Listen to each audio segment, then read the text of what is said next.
Yeah. It's Saturday. You know what that means. Get your ass up and get ready because this is going to be a twisted take on your favorite Saturday show, AFN Live. It's the Red Clay Sports Morning Show. I'm your host, Mr. Magnus. Join with me with the headhunter, the middle linebacker, Rich BK.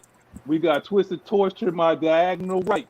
And, this must be an unrecognizable face. Oh, actually, no, it is. It is somebody we recognize. It is the Flying Hawaiian, J-Rock for life. What's up, y'all? Hey, I'm happy to be on here with y'all, man. It's been a while. It's lit. We got J-Rock in. Oh, yeah. We're having all kinds of surprises this week. Shoot, Twisted Torch had a special guest with K Styles. That was fun. Mm-hmm. And you know that. See, this is what happens when y'all put in the super chat. You know, I keep putting in that super chat, that $5, $10. We start getting the real heavy hitters up in here. It ain't just gas money, man. We have to pay for J-Rock. So, Rich, you want to say something to him, man? Yo, man. Wake that ass up. You already know we here. We live. Game day coming up, man. We got a special show for y'all, man. Be in tune. Get ready. Let's get to it. You already know. Right here, we got my boy You might see something at the bottom. You see something at the bottom. Who is this? Somebody dressed in blue. That blue on. Let them know where you from, bro. Let them know what's up, man. Y'all already know I'm from Brooklyn, representing my New York Giants. Feel me? I'm in a little type of situation with all y'all Falcons fans in here, but I think I can hold my own. Oh, we got somebody coming in here with you, bro. Don't worry. You're gonna have all the supporting cast you're gonna need. Mm-hmm. We'll see. But how y'all doing this morning? How y'all doing? What's good, brother? Man. All right. We're straight, bro. Like Kendall Clark is here, but he ain't coming alone. You know what I mean? All right. As long as I got a little backup of me, I'm good. No, you good. I'll tell you. I think you'll be able to hold your own. You know, people speak highly of you, so I know you're gonna be able to hold your own. You know, as long as you spit facts, that's all that matters, man. So you're here for a reason, brother. Yes, sir. That's what I like. All right. So we're gonna jump right into it. First topic is like Twisted's take. We have our resident, the Black Ab Schefter. You know, Twisted. Subscribe to the channel. Jumpman T. Twisted Torch TV on Yahoo. Let them know. Hold on. We got somebody else coming in the chat for you. We got somebody else coming in the chat for you. That didn't take long at all. Let's go. 2, 3, 4, 5. Let's go. Yes, sir. Hey, but shouts out to my brother down there, Picasso with a pen, new music out. Go ahead and stream that on Apple Music and Spotify. He gonna tell you about it. But let's get into Twisted Tape. When he come on, he gonna tell you how he feel it. He down there with you, my brother. But hey, as far as the Falcons, we're missing 2 players. AJ Terrell will not play due to concussion. In steps TJ Green. I'm looking forward to see how he reacts. He made a lot of plays during the preseason, so I think he has some chances to make plays. The New York Giants have some good wideouts, as you see. I feel like they got 3 and they got 2 tight ends and a running back, so we don't get to chopping about all that. I promise you that.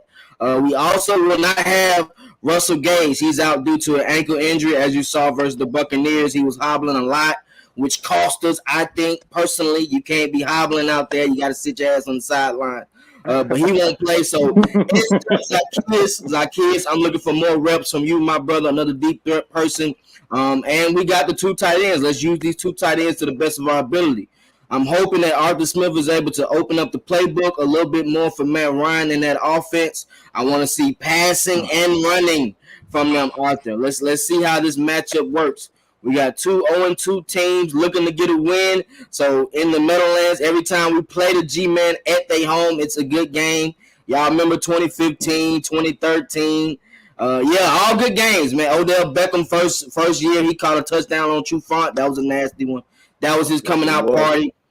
Yeah, 2015, he had a touchdown versus Robert Alford. So the Giants and the Falcons have had some great matchups. We haven't played Daniel Jones yet. I'm anxious to see how that will go. We are able to make amends for what we did versus week 1 versus another mobile QB. Let's see how we can adapt to Daniel Jones. People think he's slow. That guy is not slow. He's 6'6". He got long stride. If he would have had a 60, 70-yard touchdown. So I already know what to expect from Daniel Jones. Me and my OG talk about him all the time and what they see. So let's get into it, man. Y'all didn't come just for Twisted Take. Let's get into the matchup. Giants versus Falcons. Let's get it.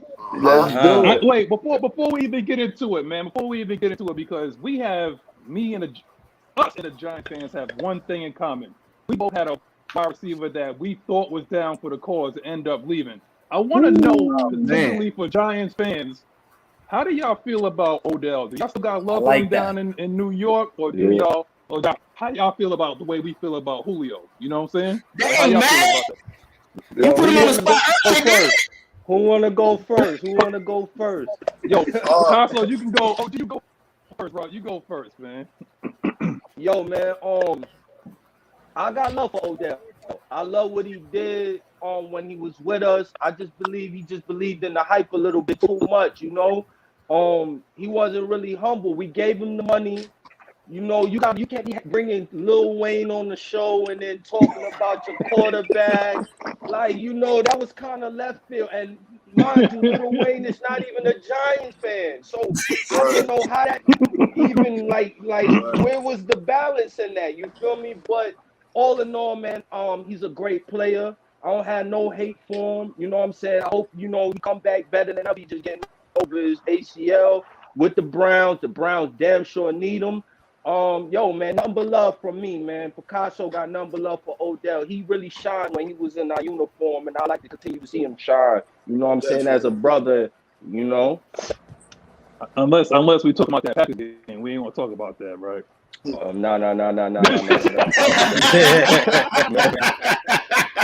That's all good. I'm messing with you. Yo, Kendall Clark, you want to add something to that? How you feel about Odell, man? I'm gonna keep it real. I do miss Odell, but life goes on. It's a business. Right. He got traded. Life goes on.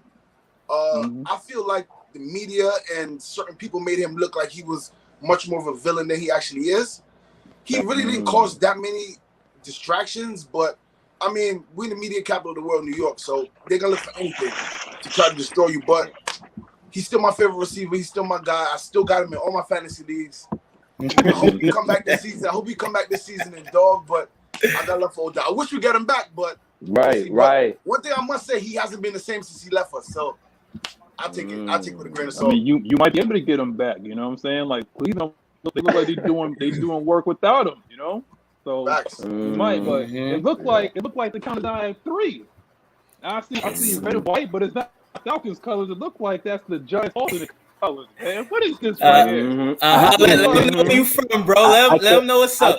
I came in at the right time. How's everybody doing? Everybody all right? Another day, bro. It's a blessing. Right. Yes, sir.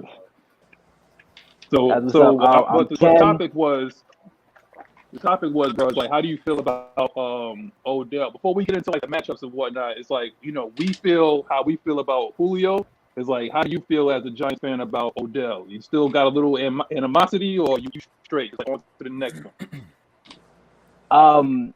It's no animosity, and it's definitely on to the next one because again, it's a business. You understand that part, but I also feel like with John Mara, we didn't quite understand Odell. You know, so I feel like he wasn't given the grace. Yeah, he wasn't given the grace. And just like certain opportunities where, you know, he's not, the distraction thing was a little bit off where, okay, he's still putting up, he's going to give you 1,200 yards, you know, double-digit TDs. I feel like the Giants' way is, you know, trying to get people to conform. I'm not going to say it's a Patriots way almost, but, you know, we're coming from that Parcells tree where it's like, okay, get in line and continue on. But Odell, you know, he's a superstar. It is what it is. Odell does at a point. I don't want to say he was bigger than the game, but you saw the hair, and you're like, okay, that's Odell. People across the world see the hair, they're like, that's Odell. I feel like he just didn't get the right backing by, you know, upper management. He didn't get the right backing by the media because technically he's never done anything that's cost you a game. What, a 15-yard penalty? Exactly. Off of emotion. You know, so it's like it's emotion. Right. Unless it's Josh Norman line up against them. Yeah, Josh Norman deserves that. One thing I would say is that you see these two fellas over here, my son Kendall and Commissioner Ken below. Those are two of my best friends, and they told me that Julio was going to end up leaving at one point, and I ain't gonna lie. I'm saying this live right now. The whole world's seeing this right now. We did not see this coming at first, and I ain't gonna lie. It did hurt us, the Falcons fan, but the way how it happened, it was real chaotic. I know most of you guys don't really know how it happened, but with Arthur Blank and all that stuff, a lot of miscommunication. Arthur Blank really wanted Julio to finish his career at Atlanta, but as a player, Julio is his own man, and he had other plans somewhere else, and it was literally miscommunication on how that went about. But it was bad the way how it ended. I like how you spun that. It was. I like how you spun that, Rich, because they wasn't saying all this mess when this stuff was going on. They were calling that man by real name, Quintorius. They were saying he could go, he could be out, blah blah blah blah blah. But as you can see with Giants fans, I want Atlanta Falcons, before I go into the comments and shout y'all out with a roll call, I want y'all to see exactly how Giants fans, other fans, respond to somebody that don't want to be on the team. They moved on. Dude said on to the next one. Okay, they play with emotion and not be emotional. Okay, the guy didn't want to be it. It's over. It's done. We got Kyle Pitts. They moved on to the next one. They got Sterling Shepard. They got Saquon. They got Daniel Jones, and they got Evan Ingram. They got and they got Kenny Galladay. They moved on. You know what I'm saying? So let's move on. If you're still harboring that type of emotion behind that, then find yourself another team. Tampa Bay is hiring. You got New Orleans. You got Green Bay. Go to another team. You know what I'm saying? Be a Jets fan. We don't care. But don't.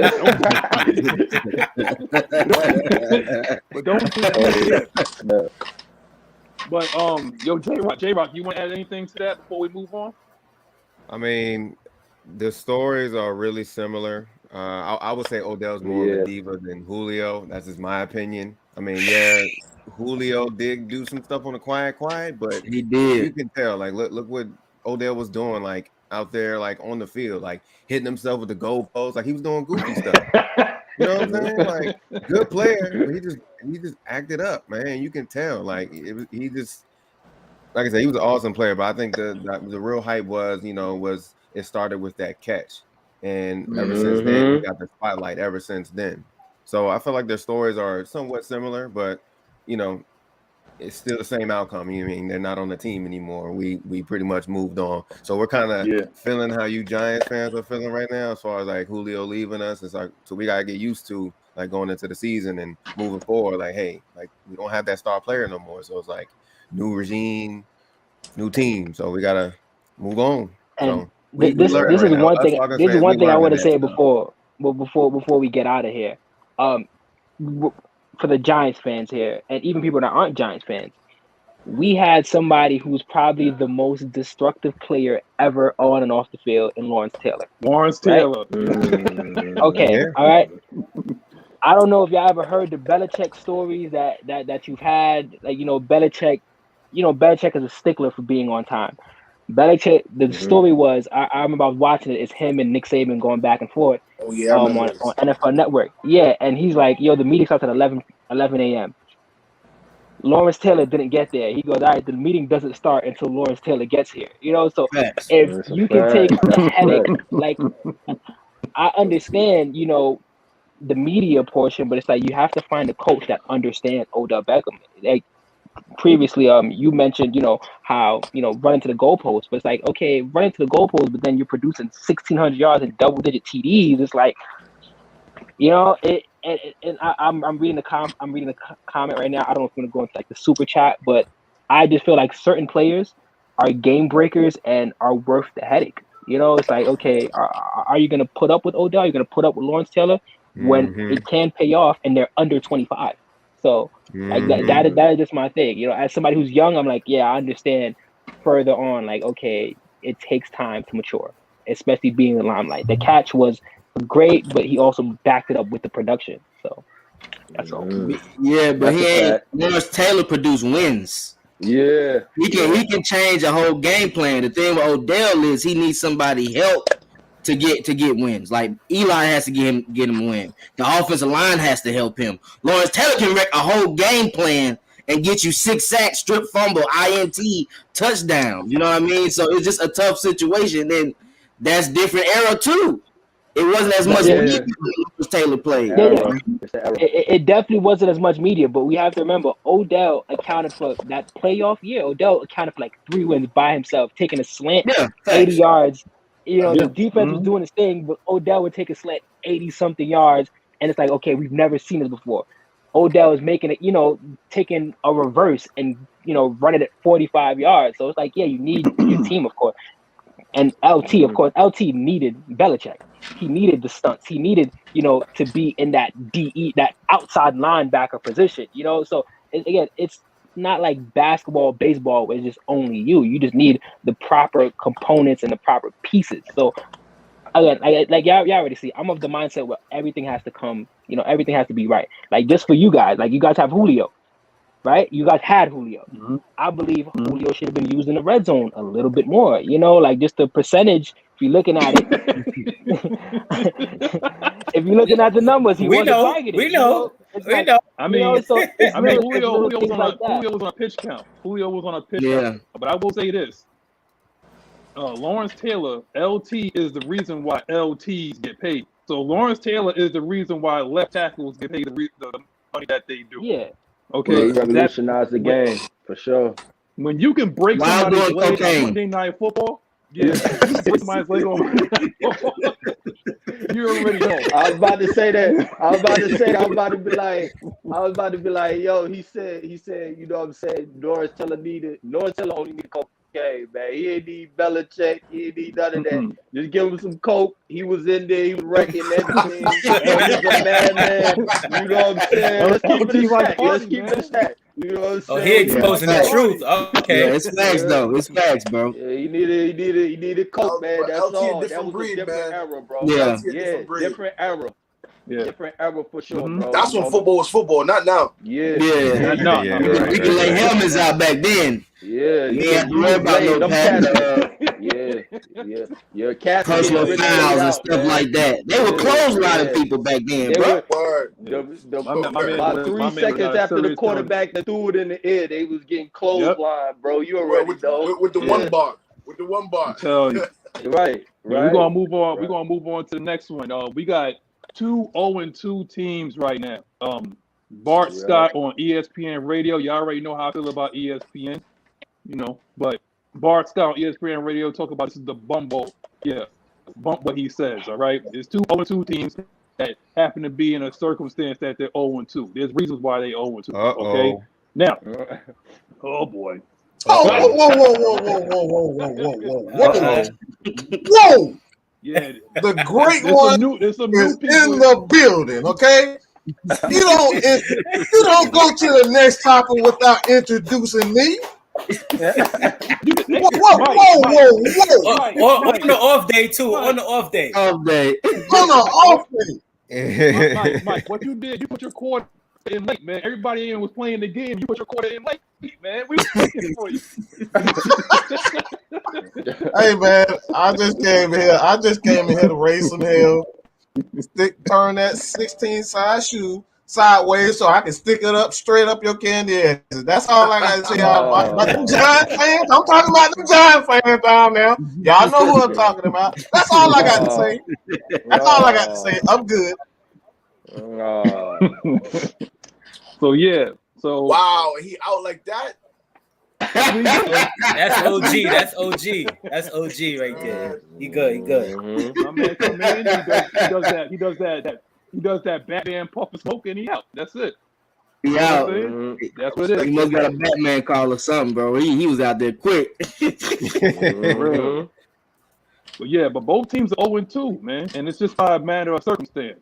Like we could have got that win last week, but our punter couldn't do his job. You know what I'm saying? Like the Giants could have got a win last week, but you know what I'm saying? Things happened with Tyler Heineke.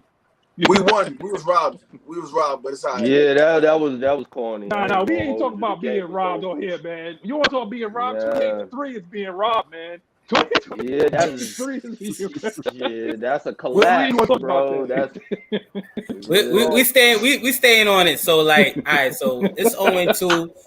We know it's gonna be a head to head. You know, I think throughout this game is gonna be throughout 4 quarters is gonna be a good battle head to head, and I think whoever could capitalize on the turnovers portion and who can control the time of possession, because both teams like to run the ball, like to take their time going down the field. So the time of possession is going to play a big factor in this game, and the turnover battle as well. Who can take care of the ball the most? But who's supposed to say one team might get blow out? I'm just throwing out in the air, so I'm just saying. Oh, so I'm just, here you go, man. man.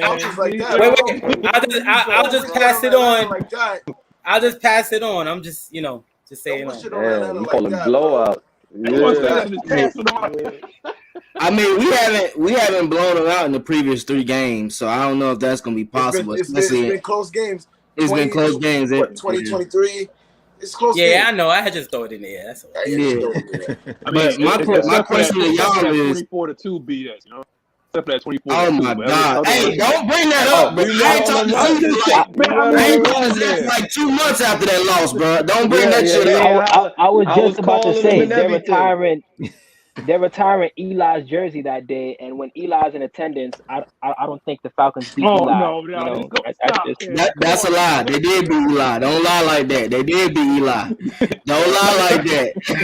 2015 they beat Eli. Don't do it like that, bro. He does have a better record on us than Matt Ryan. I ain't gonna lie about that. I think he's like about to say that. I think he's like 3-1 or 4-2 or something like that. Cause we we blew y'all out in 2012. 38-0. 2012. That was the last time they was at the Georgia Dome. Yeah.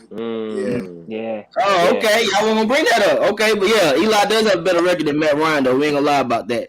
We haven't played Daniel Jones though. So my thing is, do y'all believe Saquon is a home run back? Do y'all think he could be an all-purpose back? That's why I meant to ask y'all that. Good question. Good question. Saquon is an all-purpose back. He could do it running and catching. I feel like he's more dangerous as a runner, but if you put him in situations where he has to catch the ball and get you yards, he's doing that. He's a once in a generation type of running back. He's a generational back, and I feel like once he recovers from his injury, he's gonna be back to old Saquon. And you saw bursts of it last week in a few of his runs. But our situation is our offensive line needs to get their stuff together. In the second half of the Washington football team's game, we had 2 different O-linemen coming. You could see the difference in the run lanes and the way he runs the ball, so he feels more comfortable. So I'm looking forward to him to take that next step this week to see how he runs. So Saquon's my guy. Washington, D-line too. They are no joke. Exactly. Seeing that substitution that that the Giants did, and you saw different results as far as how Saquon was running the ball. Right. Hell, even Daniel Jones. I mean, Daniel Jones. I think he's the leading rusher on y'all team right now. Which is sad. Right? He is. Freaking sad. He is. With less rushes too. Yeah. I mean, that reader and zone read. He's putting the team on his back, man. Yeah. I'm not gonna lie. I was gonna add on and just say I'm not even gonna hold you. Like, I'm real happy of his progression. Definitely because the last 2 seasons, rookie season and then last year, he kind of was like in the funk. But this year, he looks a little bit more confident and a little bit more sure of himself. That O-line definitely does. It means a lot, on both sides. Both teams is kind of like the same story. But like building off what the brother was saying, like in the second half of that game, he was standing up a lot more and way more confident in that pocket and was delivering and throwing strikes. Like, I'm like, damn, that's Daniel Jones, like for real. But yeah, man. I just think Saquon just got to get his legs up under him and the continuity. That's the main thing about the Giants.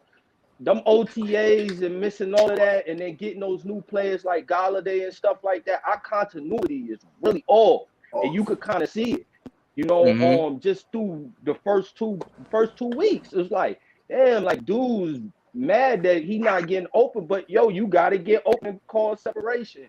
So I mean, Yeah. I think once Saquon gets, like facts, like he's mad on the sideline arguing with whoever, Garrett or Danny, looking at him like, dude, just get separation. You're paying a lot of bread. But yeah, man, I think once Saquon gets back healthy and stuff like that, and then the players come back that we need to come back, like we missing X-Men, like Zimenez, for real. He just, I like him when he's in there. He causes a lot of more disruption, and then a lot of more other players get to quarterback. So it's both like the same thing. I believe once Saquon is a home run hitter, but he got some ways to go. He got a couple more games, man, before he get his legs up under him. For sure. Yeah. Yeah. Yo, Ken the Commissioner, go ahead, finish it off, man. You got something. Yeah, how you feel, bro?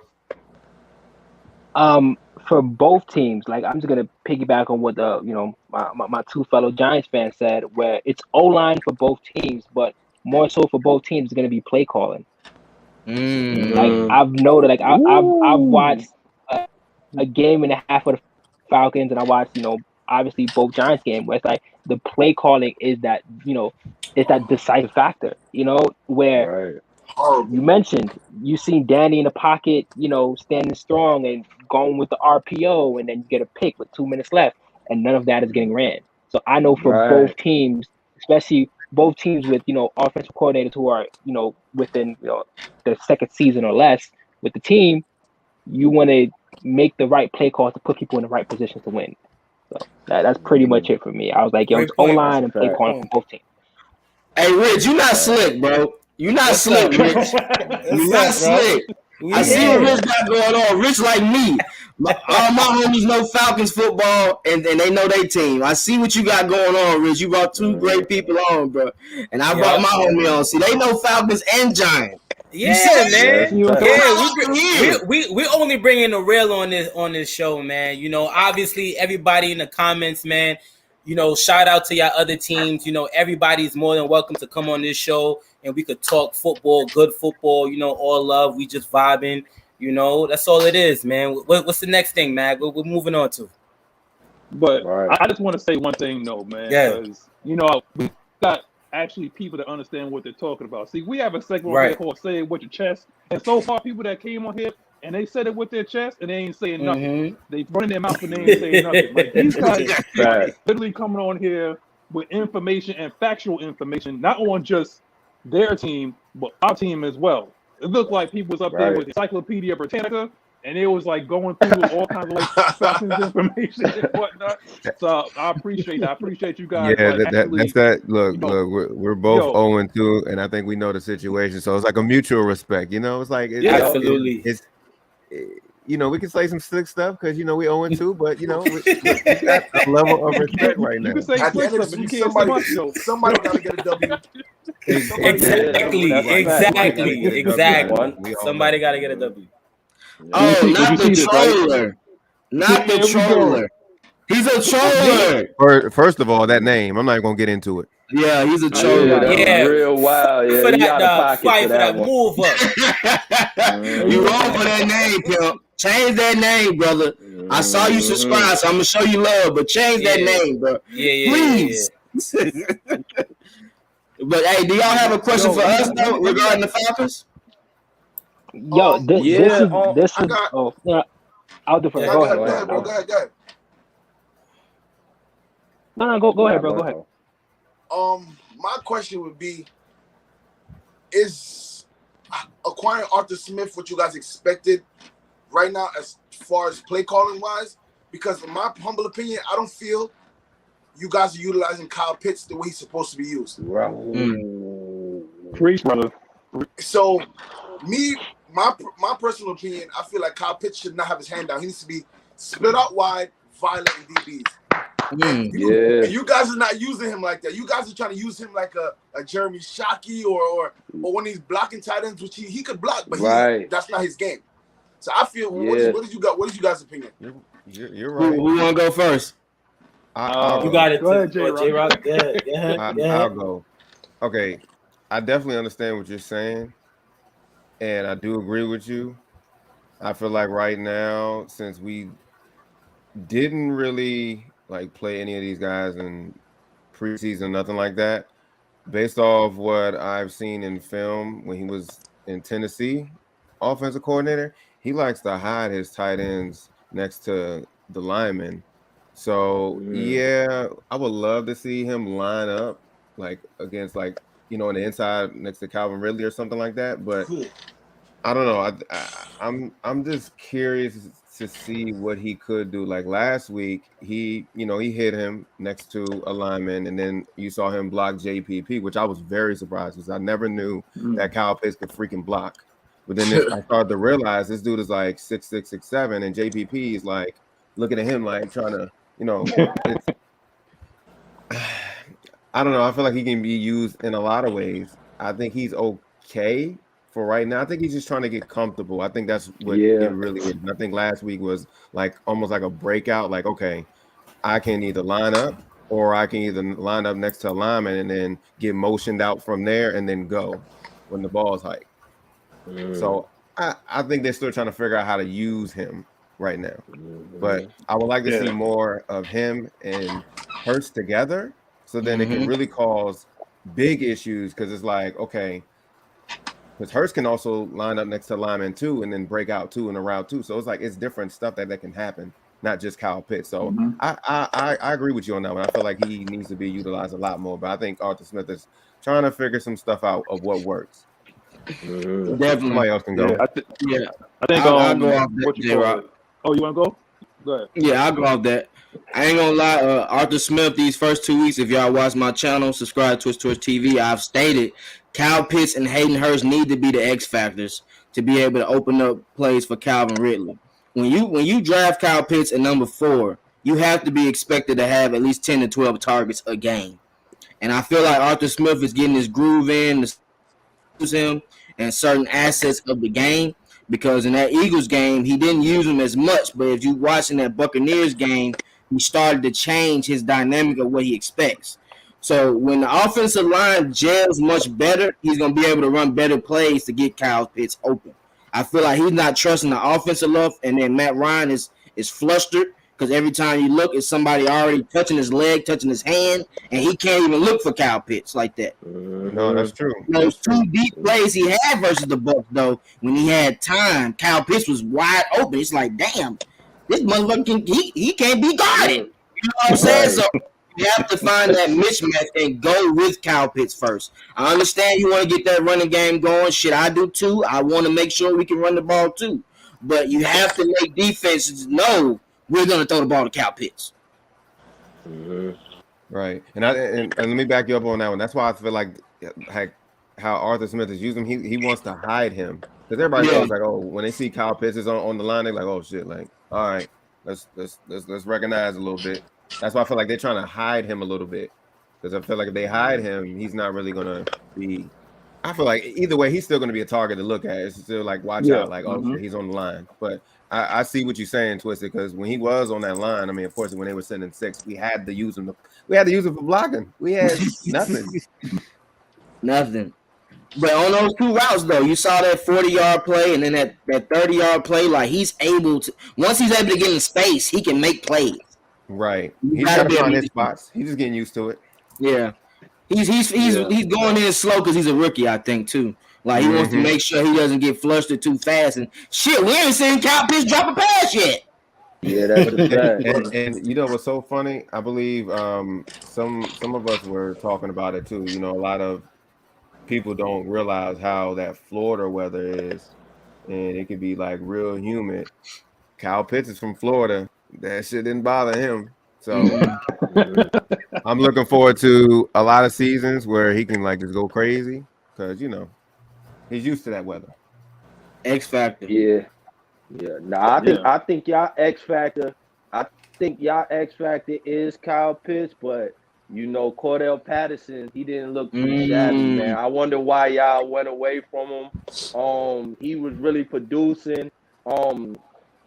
I wonder why y'all just don't really pay attention to the cat a little bit more, especially week 2. He put y'all in the game, and then y'all went away from him. But I understand it's the same thing, that O-line.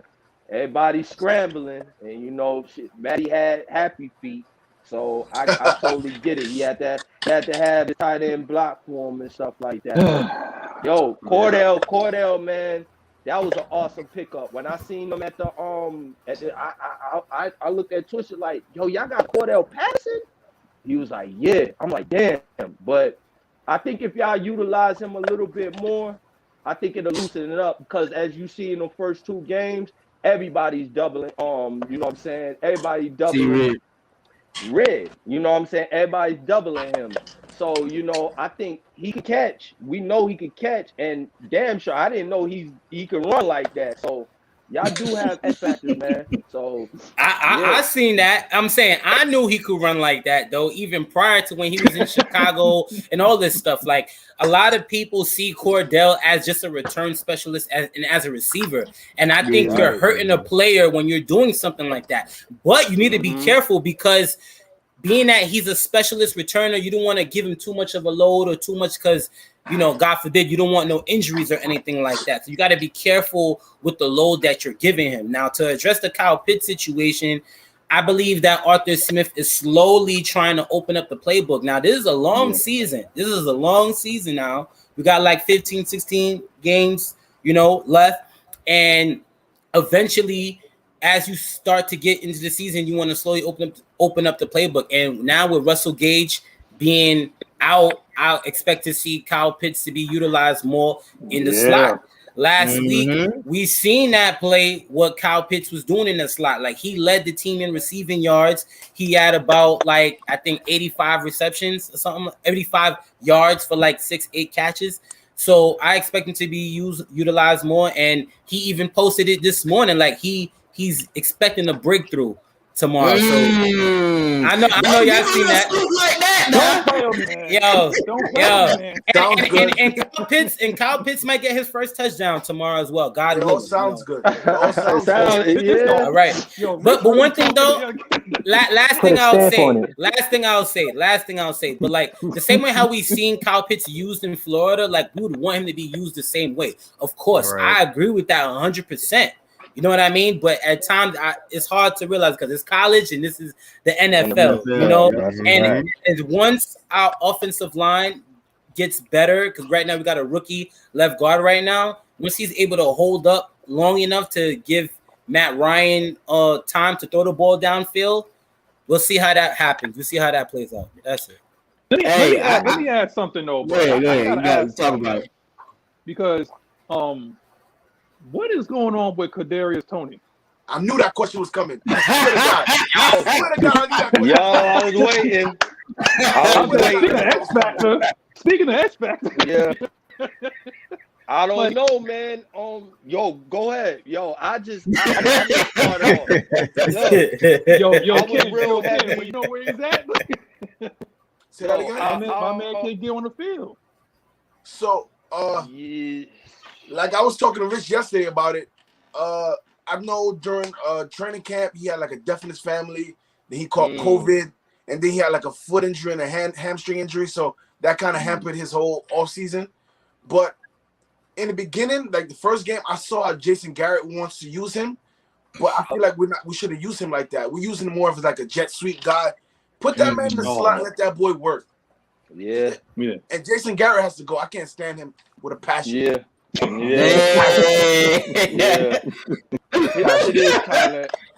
He is kind of, you know, he kind of hit or miss. And he's more so on the miss side, you know. You're right. He's not consistent. I think they need to. Yeah, he's not consistent. Some of the joints I was seeing him run, I did like some of the plays on the latter part of the second half in that Washington game. But what's up with our D? Like, yo, I'm gonna get to that. Let me get to Young boy, man, he's dope. I've been high on him. I love the pick when we did take him. I'm not going to even hold you. Yo, all you got to do is just bite off of what Kansas City is doing with Tyreek Hill. That's it. It's that Open simple, the game up and just let him run. Like, that's it. You know what I'm saying? If we could take off the top, that'll loosen up. That'll loosen up the line. That'll make Saquon run and get bigger chunks. It'll help all over the offense period as a whole. And I don't get what Jason Garrett is doing. And for him to be like, yo, he gotta wait his turn. you know, Preach, you could brother, kind of preach. sour That's a what he player. said? You could kind of Preach, sour. brother. Yeah. He said, yo, he gotta wait his turn. Yo, you don't wait your turn when you What? get drafted in the first round. You With- gotta play especially like being that. talented You like know what I'm that. saying? Yeah, Yeah, he's too so- talented. He's too talented, too fast, and too much of a weapon that we do need. You know what I'm saying? So I don't know. On the offensive side, I do agree. Jason Garrett, he's too much hit of a miss, and he's more so on the miss side. And what's up with our Our defense is too vanilla. Patrick It's too- Graham. Yo, it's Patrick too Graham is vanilla, shit in the bro. bed. Patrick Graham is shit in the bed right now. I almost was done with him when he ran a dollar defense on the goal line. I don't know if y'all paid attention to it. Yeah. You know, I'm looking at the gap, bro. Doing? I'm looking at the gap, and I'm just like, nobody gonna say anything. I said, wait, Deuce is walking back from a timeout. Why we have one D lineman on the goal line? I said, what the fuck are y'all doing? You know, shit is crazy. Like, this dude is letting Heineken chunk niggas for 15, 20 yards. I'm like, yo, this nigga In two plays. In two plays. Like, he moved down half the field in like 2 plays. I'm like, yo, this nigga is like right at goal line. What did they do? I think I need a drink. JD McKissick. Shout out to the 6 man. Shout out to K Styles, man. Seems like both teams got the same problem, man. You know, we both 0-2. You know, these are the two things I want to respond to. I want to respond to my Giants fans, and I want to, get your perspective from Falcons. But the first thing is just regarding Jason Garrett. Do y'all trust somebody who hasn't called plays in over 10 years being the offensive coordinator? Who, Jason Garrett? Yeah, because he hasn't called plays in 11 years. He was calling plays in Dallas for like 4 years ago before Kellen Moore got there. He was calling the plays. No, even before Kellen Moore, remember, he was doing it in like a reduced role. He would call plays, but it was not. Remember, the only people in the league who were calling their own plays was McCarthy and one more person. That was like the only head coaches who were calling plays. The Chiefs. Okay. The Chiefs. Andy Reid and McCarthy. Yeah. So he calls plays. When you have a player like Tony, do you think he's handicapped because he's not thinking forward versus Andy Reid, who has been calling plays his entire 30-something career, and he has seen the game change, and somebody like Andy Reid, who was in the division with somebody like Chip Kelly, who's seen how that small explosive kickback can be used, and then he has somebody like Tyreek Hill. So I feel like it Garrett, doesn't help. It doesn't help when you got the human turnstile Andrew Thomas at left tackle. No, he's been doing good. He gave up 0 sacks this season. He gave up 0 sacks. 4 but the pressures thing the is, whole like, season. do you trust him? Do you trust Right? him? I mean, right now, yeah, I give him. I trust him right now. He's improved. You gotta watch improvement. He was a rookie. And the second part of this, I wanted to ask, this is geared towards everybody here, but primarily the Falcons fans, where we've been speaking about O-line and offense the entire time, but I feel like DBs are an issue here. So how do you guys feel about that? And I know you guys also have an injury as well. So I know AJ's out. AJ Terrell, yeah. I like y'all DB though. I like Bradbury.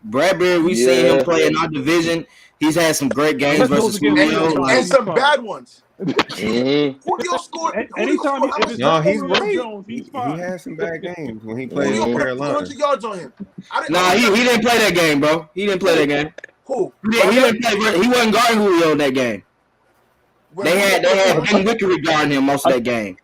I thought he did. Okay. Nah, Ben Wickery got fired after that game. Number 25 was guarding him most of that game, but he got fired right after that game, bro.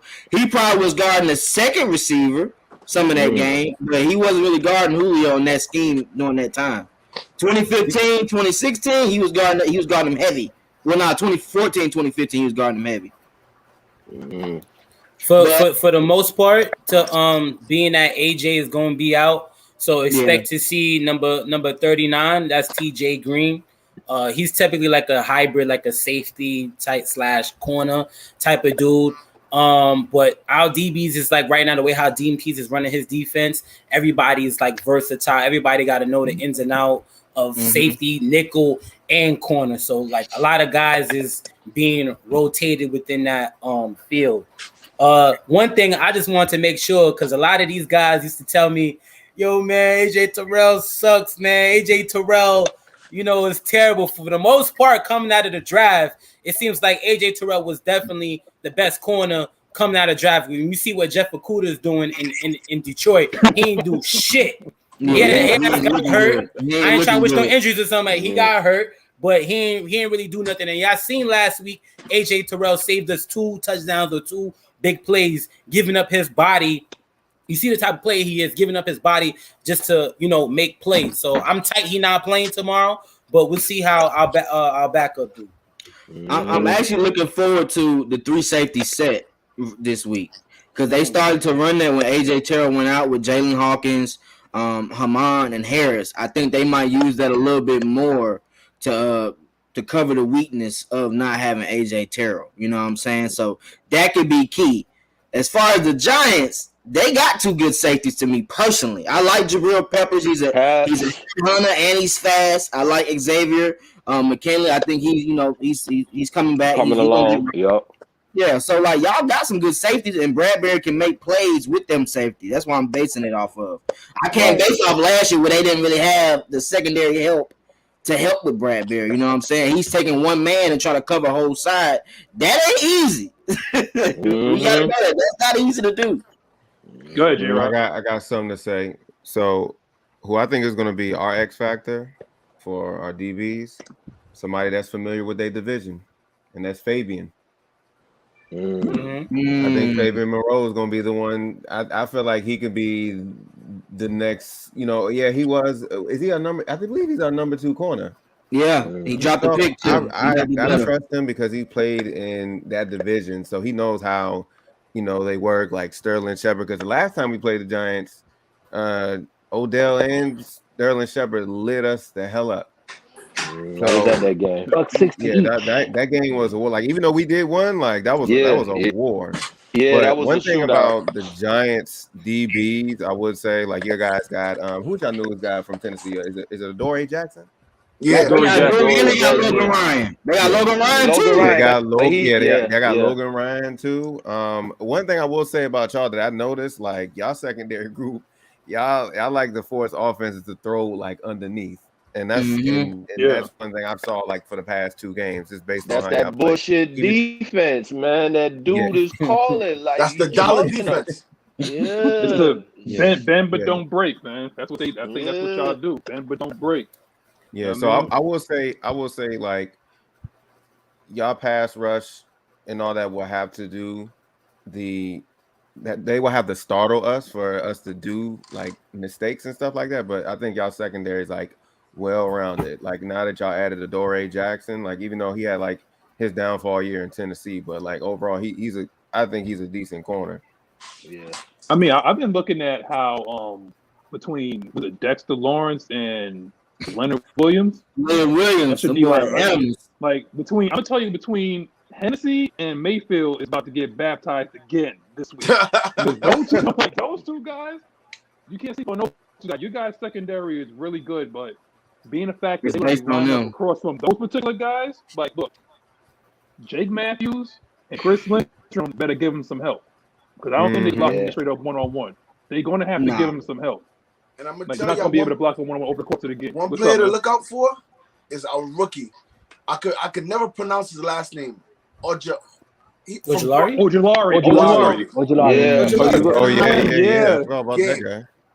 He's gonna have a big game. He already has 2 sacks, 2 or 3 sacks in 2 games.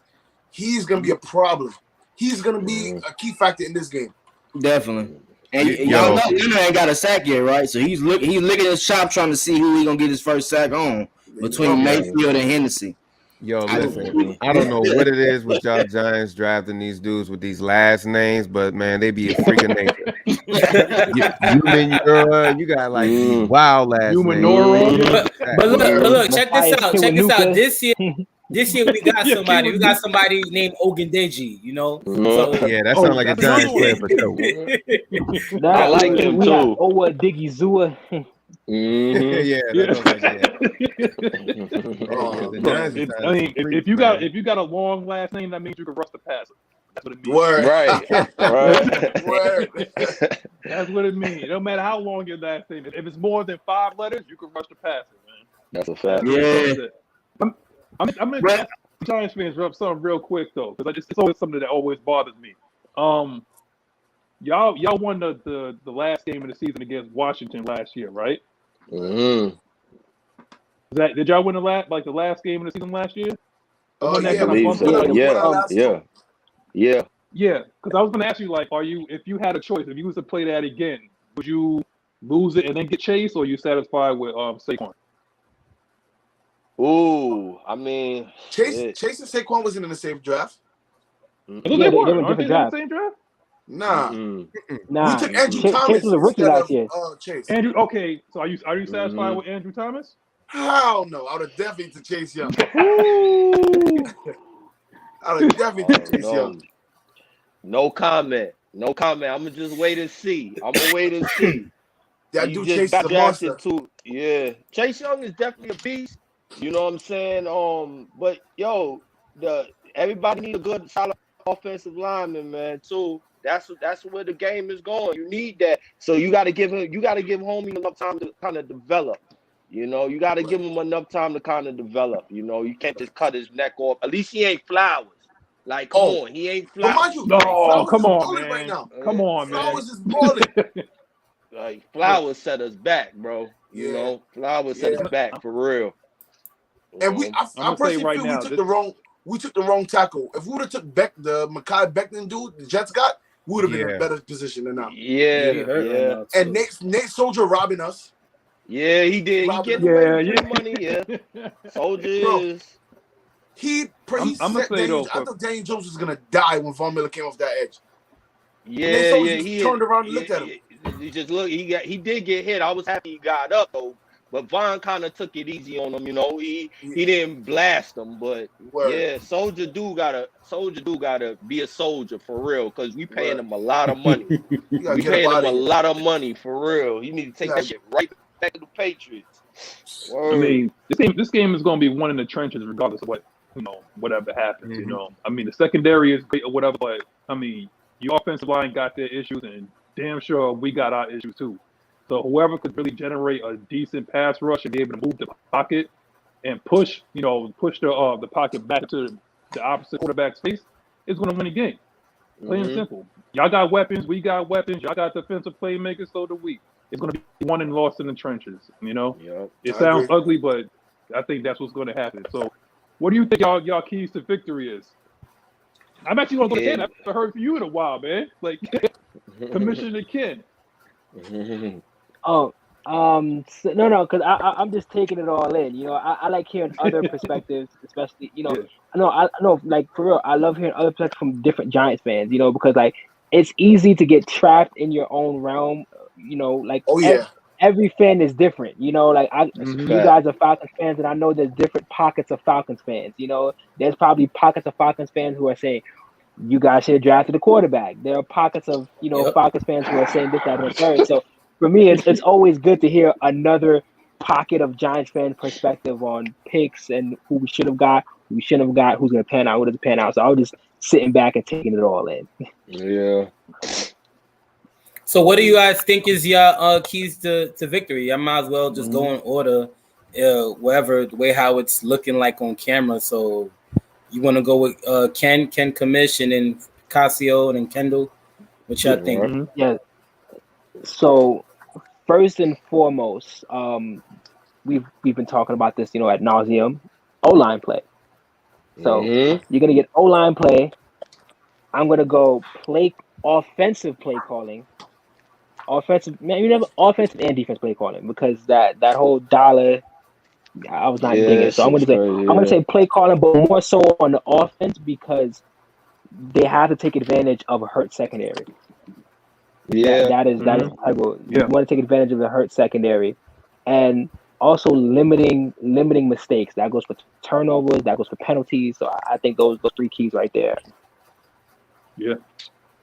Yeah, I'm a So- second off. I'm a second off for him. Definitely the offensive line is on both sides, but we talking about us. So yeah, shit, man. The offensive line just gotta have Daniel standing up in that pocket. I believe if he could stand up in that pocket and kind of like duplicate what he did in week 2 against Washington football team, then we gonna eat. You know, we definitely gonna eat. But if he gets flustered, then the pendulum gonna kind of swing more so towards you guys' favor.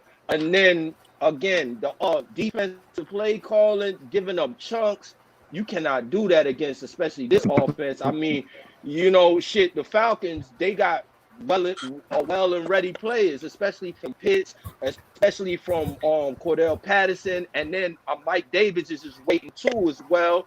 And then you know, you guys could take over the top with both you guys receivers. So we just can't play vanilla, man. We gotta really go after you guys offensive line and really like throw the whole goddamn parking lot at you guys. Word. And I think once we do that, shit, we Gucci. We all right. We kind of manage the game a little bit more, you know. So I believe that's our keys to victory. And then let Saquon, you know, let Saquon running and get his legs up under him, and you know, we do our thing, you know. But other than that, if we don't do that, shit, it might be a long game for us.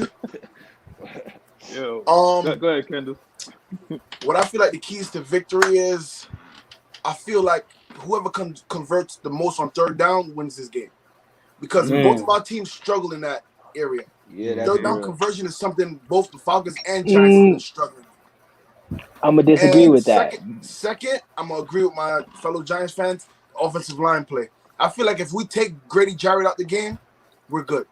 We're good. Saquon will have a field day because I don't have that much confidence in anybody else in you guys' D line to really stop Saquon. So once Grady Jarrett's out the game, I think Saquon will have a big day. And lastly, turnovers. Whoever generates the least amount of turnovers wins this game. Right. Look like you had disagree about something, Ken? Oh no, I was just disagreeing on the third down aspect because I know the Giants currently, you know, just in our division it's the Eagles are top 10, and like we're just like right outside of there. We're top 13. I think we're 13 to 12. It's like a tiebreaker. Giants did convert a lot of third down conversions. That was generated based off of the Washington game or just the whole season? No, the past two games. So like right now, Giants are converting the third downs. It's just that we're not scoring. That's more so of the issue right now. Like we scored last game, but the first game, the third downs would get it converted, but on the flip, we were giving up a lot of third downs. So I would say not giving up third downs versus us converting third downs. That's okay. You know, it's great. Thank you for correcting. That's what I meant. Stop the third down. That's what I meant. Let me add on too. We gotta be disciplined. All of that offside shit and all of that next we That's why I said limited. The discipline, man. That's why I said limiting mistakes, whether it be penalties or whether it be penalties or whether it be turnovers. So I was like, you got to limit the mistakes. That's a fact. That's dope. I think I could actually go even further than that. You know, make this game ugly. If you're the New York Giants, make this game ugly. You got, I mean, I call him safe squat because of the size of his legs, but you basically got a dude back there that look like he don't skip leg day. I mean, so do we, but you got to make Saquon Barkley a factor in this game. Don't make him be a decoy or anything like that. Feed that man, because one thing about the Atlanta Falcons is that we're undersized on the line, and we have undersized linebackers too. So if you now that you mention that too, I get on Richardson on this a lot. Matt Ryan, when you crowd the line, makes mistakes. Oh yeah, it is. He gets flustered. Like, happy. You know, so you want to crowd the line. You want to bring the DB down. We've seen it with Tampa. Tampa brought the DB. They brought two DBs down, and they were like, "Fuck it, we're just gonna go." My bad. I don't know. You good, Ken. We saw love. It's all love. We you know, you just gotta say, you saying it with your chest, bro. We saying you talking that shit, bro. That's it, man. That's all that matters. Yo, but look though, I'm gonna send my dog at you though. My son Twisted got this right now. My son gonna hold it down, and then we're gonna head into the Falcons keys to victory. Then J Rock, you know, you started up Twisted, and then J Rock, I'll go, and then Magnus will go. So this is pertaining to the fluster of Matt Ryan when you crowd the line. Yeah, I feel like that happens sometimes, but there's also times where he kills people for blitzing on a lot of people. You can send blitzes you want to, but if that read is picked up, your ass is grass. You gotta know that, right? I know that, but the thing is, hold on. Here's the thing. I knew you were gonna resort. I knew that was gonna be the retort, and I was also gonna tell you, it is not 2016. It ain't just been 2016. Matt Ryan did not pick up. So if we go back to last year's stats, Matt Ryan is his top 5 versus the blitz. If you want to be technically honest, you can look it up. You can look it up. Facts. Bang bang. And we got blitzed a lot. Facts. We got blitzed a lot now. It looks bad. I didn't say the blitz. I said zero blitz. Zero blitz is what we're talking here. Not just any blitz. That's what happened in the goal line. That's what when we played against the Bucks. When we played against the Bucks and we was going on 4th down, it was zero coverage. It was no blitz. Calvin Ridley ran that slant, touchdown. Then followed by the 2-point conversion, read option. Hold on, Matty Ice 2. You feel me? But what's your 3 keys to victory? I watched the game. I know. What's the 3 keys to victory, Twisted? For the Falcons to win? Yeah. All right, so red zone stops on defense. We have to be able to stop people from scoring. At the end of the day, you're gonna give up a lot of yards in a game. That shit don't matter. If you're able to stop a team from scoring touchdowns and kick field goals, you have a better possibility of winning the game. And as you saw over these first 2 weeks, we haven't been able to stop people from scoring touchdowns. We did a couple times versus the Eagles when we had those 2 4th down conversions, but we haven't been able to stop people from scoring touchdowns. DP stated, I don't care if Matt Ryan turns the ball over, if they get a fumble, wherever they at, you're supposed to make a play to stop them from scoring a touchdown. So that's my first one. My second key, Kyle Pitts, Hayden Hurst. Whenever they're in the fold and they're making plays, you have a better chance to score touchdowns. I personally feel like that. And Cordell, of course, is too, but I just have to see how he's going to incorporate Cordell now that teams know we're going to use him a lot more. So once you base that off on the defense is planning to do versus you, then you can go ahead and make adjustments to see what you best have a chance to score with. That's my second one. Third one, we got to blitz Daniel Jones. We got to get him flustered. Like you said, get Matt Ryan flustered. Let's get his ass flustered too. We got to have him hurrying up those throws. As you saw, he made a couple good throws versus Washington, but the receivers dropped the pass. That wide open play where that safety dropped down because he was throwing so many short routes, and Slayton was wide open. I don't know how he dropped that pass, but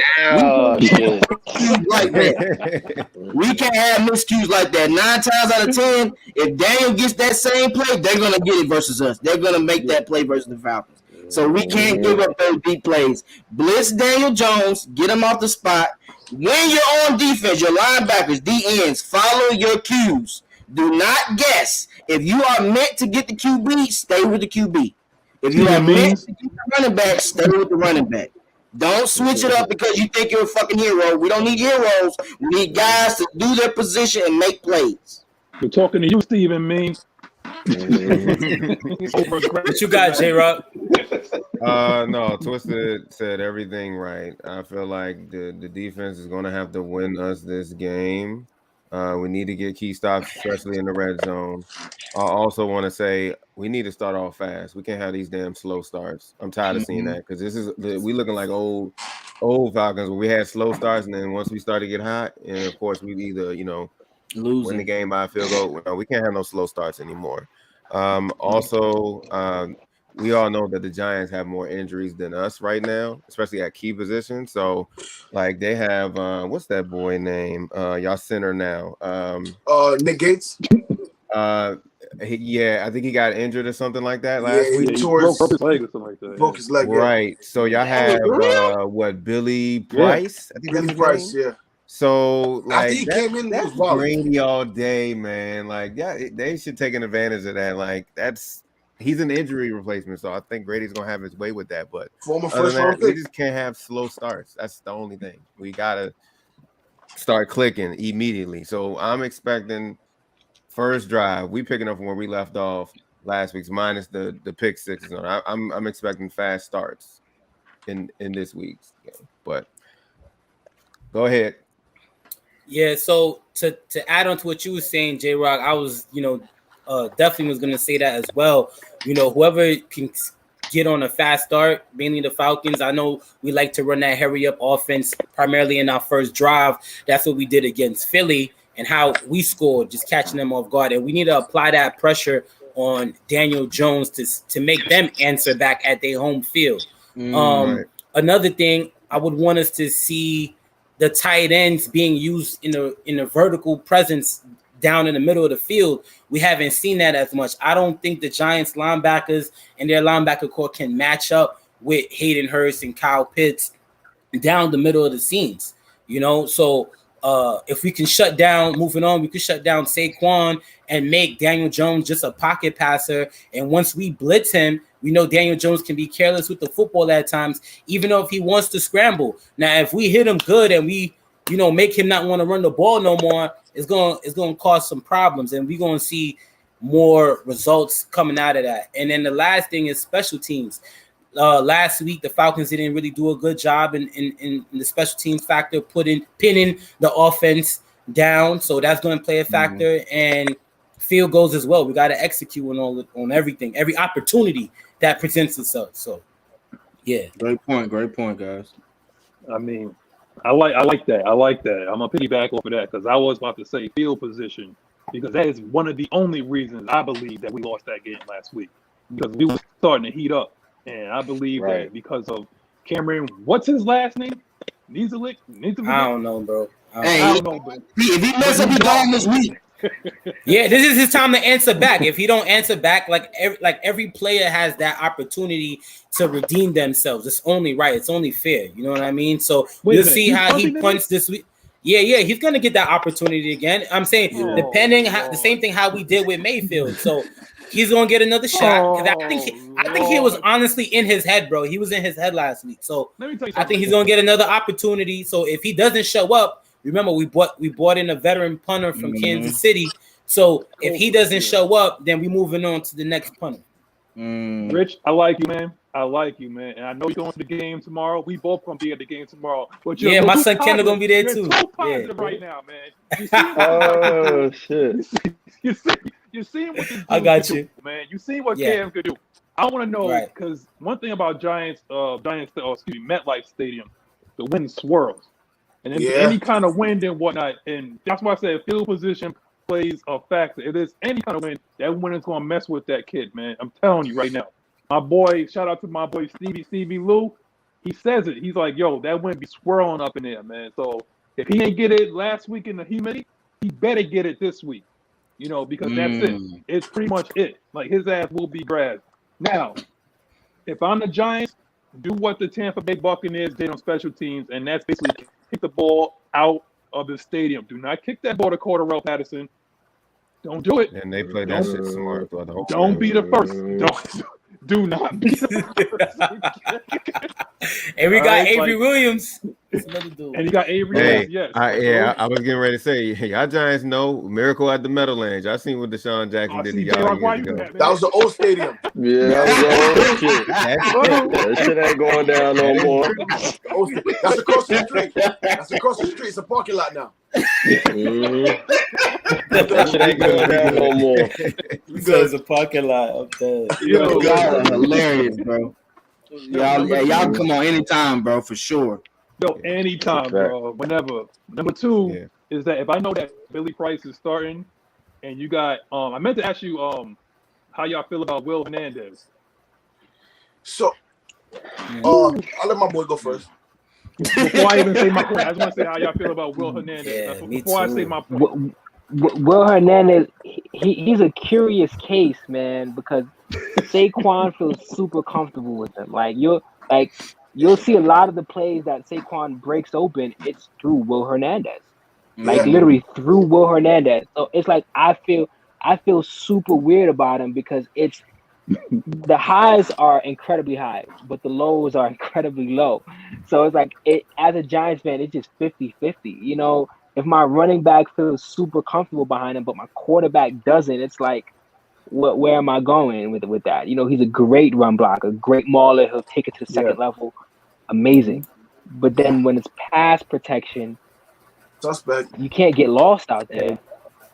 And that's where I'm going to make my point because I'm seeing a lot of A gap blitzes, A and B gap blitzes straight at their ass out of Billy Price as well as Will Hernandez. Because I mean that's what you would have to do. You know what I'm saying? I don't trust Steven Means to generate consistent pressure. I mean he shows flashes every now and then. That's number 55. You'll see him. He'll be the one that's celebrating false start. So if you're Giants fans, like he'll be the one that jumping up and down for false starts, won't get no tackles. You'll see him tomorrow. Okay. My last point for at least for the Atlanta Falcons is turn this into be basically the Tennessee Titans South or Southeast.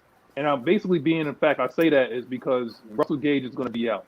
You may have, Zacchaeus? You can have Oz playing like that second wide receiver, right? Zacchaeus, yeah. Zacchaeus. So Zacchaeus might do it. Blake might spell him, and then you might have Tajay Sharp. So you might as well just, I think you said that, Twisted, right? To utilize the tight ends more? You got to. Yeah. Tight ends and Cordell. Yeah, I'm telling you, like, we're going to have to attack their linebackers. I mean, I think you guys more so is going to play a lot of zone because I think that's your game, right? Y'all don't send a lot of heat. Y'all play a lot of zone, right? Yeah, they expect that front four to get pressure. They got good front mix. It's a mix. But we ain't got X-Men. Well, I mean, once we had Zimenez kind of disrupt a lot of stuff where a lot of the sacks was coming last year. I was seeing when he was in the game, but yeah. But hey, they do got a good linebacker in Martinez now. Y'all know, middle linebacker. He's good to me. He played for the Packers. I think he can guard Hayden. He can't guard Kyle. Nah, nobody can guard Hayden. Nobody can guard Kyle Pitts. Come on. Nobody gonna be able to guard him. Yeah. I can see him doing good versus Hayden though. And Tate Crowder. He's excellent in the run game. Excellent. So Mike Davis is gonna have a long day. All of this. Mike Davis might have a short day. It's like the way he's been running lately. Mike Davis had two. Mike Davis had two long ass weeks. And shit, where the hell is he at? Yeah, we just can't be predictable of how Arthur Smith is calling the plays. You know, as long as we keep the Giants on their heels and we're not being predictable, we're gonna be fine. Go ahead. Speaking of predictable, y'all better watch out for that third down draw that we love to run. Oh yeah. Man, you petty.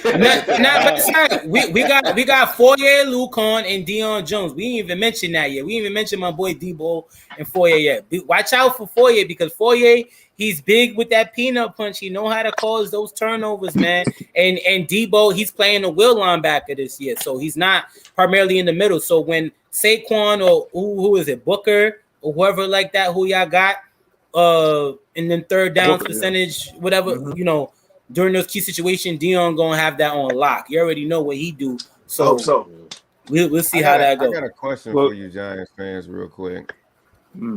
Despite y'all even said it yourselves, Jason Garrett is a terrible offensive coordinator, right? Are y'all surprised on how good Daniel Jones is doing despite that? At the start of the season? Good question. Go ahead. Who want to take it first? Go ahead. 68% of his passes completing. Yeah, he did a good one when Garrett was with the Cowboys. He did an excellent job with Dak.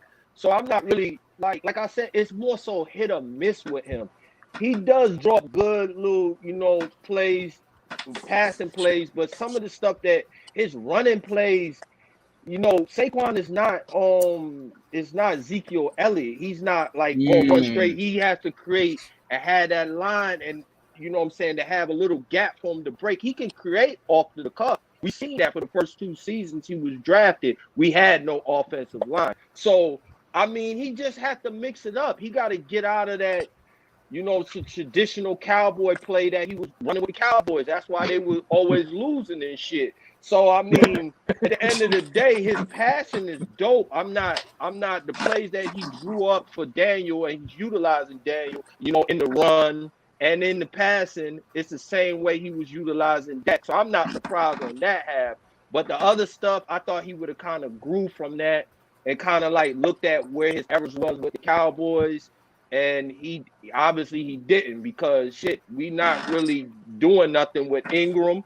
He's always injured, and we not really doing nothing right now with Saquon. Yeah, what's up with that dude, man? So, He played this week. Okay. Yes. So that gets me to my next question for you guys too. Like, so that question I had, are y'all surprised about the hot start with him so far? Would y'all say y'all a running team? Now that y'all y'all got 3 receivers though. Our quarterback is running. Yeah. For me, it's 2 games in, and it's hard to gauge, what kind of team you are. Especially the Giants. Giants traditionally heat up at the end of the season. Towards the end of the season, same thing with last year. Normally, playoff runs, they heat up towards the end of the season. Just regarding Jason Garrett, I would like to see more combination routes. I would like to see more combination routes where you have, 2 stud receivers. We can say you have 2 stud receivers between Sterling and Kenny Galladay, right? And then you mix in guys like Darius Slayton, you mix in guys like Kadarius Toney, you have John Ross on the team. I would like to see more combination routes. If Kenny Galladay is having a separation issue, let's figure out a way to stack one side. Let's go 3-by-1. Or we have Evan Ingram coming back. Let's figure out a way. Like, I watched the Oakland Raiders do this perfectly, where they had a 3-by-1 set. You got Edwards, Henry Ruggs, and Renfro, and you have your ex out there, and you take them off the line, so you can't get that press on them. So I just want to see more combination and get more imaginative with it. Use the guys you have. You have speedsters. You guys could take the top off the defense. You have to look at that. Is there something going on with Galladay and targets? Because last week, I don't know. I seen Galladay cursing out Daniel Jones or some shit. I don't know. So he was just frustrated. He was yelling at Garrett. They got over it. They spoke about it. Football. You play football. I play football. Majority of people here play football. Football's a game of emotion. So there's times that you're gonna act out and you really don't mean it. If I'm Kenny Galladay, I'll be mad too, because I want targets. If you looked at the end of, I want to say, was it Washington or whoever we played first? I can't remember. It was the Broncos. Yeah, the snags he had at the end of those games, like, just put it near him, he'll catch it. He's a receiver. No, he's like definitely that. dope. He's like that. He's definitely going to be there. But Jason Garrett has to understand. Kenny Galladay, over the past 5 years, I believe, is 2016, 2017. He has, the highest yards per catch average. So every ball he's getting is about 17 yards downfield. So it's like, give him the time. If we have these, gadgets, or use these gadget plays and have these combination routes, you give him the time to get down the field. You give him the time to run a post versus him, give him time to run that comeback route, versus him running 5-yard slant. That's not his game, bro. That's not his game. That's a fact. Another thing is, though, that they're thinking about, Galladay is a possession receiver. So Daniel has to be able to just throw it up to him in certain areas. And that's why I was going. He's not a person that creates separation like that. He catches tough passes. He catches in the red zone. In the red zone. That's what he was doing for the Lions. He was eating all day in that red zone. I think you could kind of take a lot of pressure up and mix it up, especially with Saquon when we get to the red zone. Just by tossing that shit up. He's just basically he's like Plexico in that vein where he could jump up and grab it and snag it. So Garrett just has to improve, bro. He just got to improve, and it's just his vanilla play calling. Like that shit is whack. Calling like, plays like we in 2002. Yeah, like that shit is whack. Like We went through that last year. We went through that last year, bro. Trust me. Yeah. It'd be the worst. But the Falcons know about Kenny Galladay the last time the Falcons played the Lions. Hey, we heard your first time. We let you make it. It just wasn't throw it there. I was waiting for that one. I was like, you know what? We had a good stream. I'm not gonna send any shots. Right. Nah, it's all love. Like I said, it's a mutual thing, so I can handle the slick talk. Yo.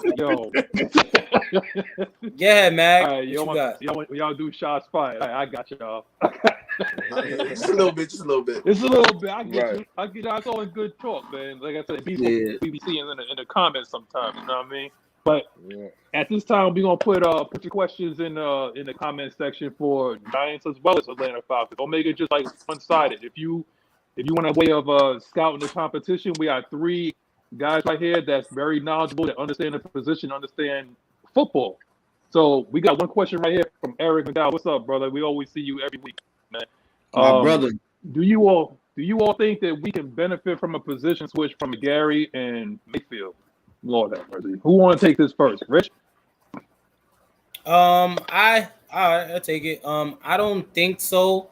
I think with McGarry for his size, I don't think he'll do well in the inside at guard, because at guard you got to be real fast and you got to have that awareness to check on these blitzes and catch on to these stunts, primarily with the D line and when linebackers is coming. I think McGarry is fine where he's at. I think it was really more of him getting in shape, really.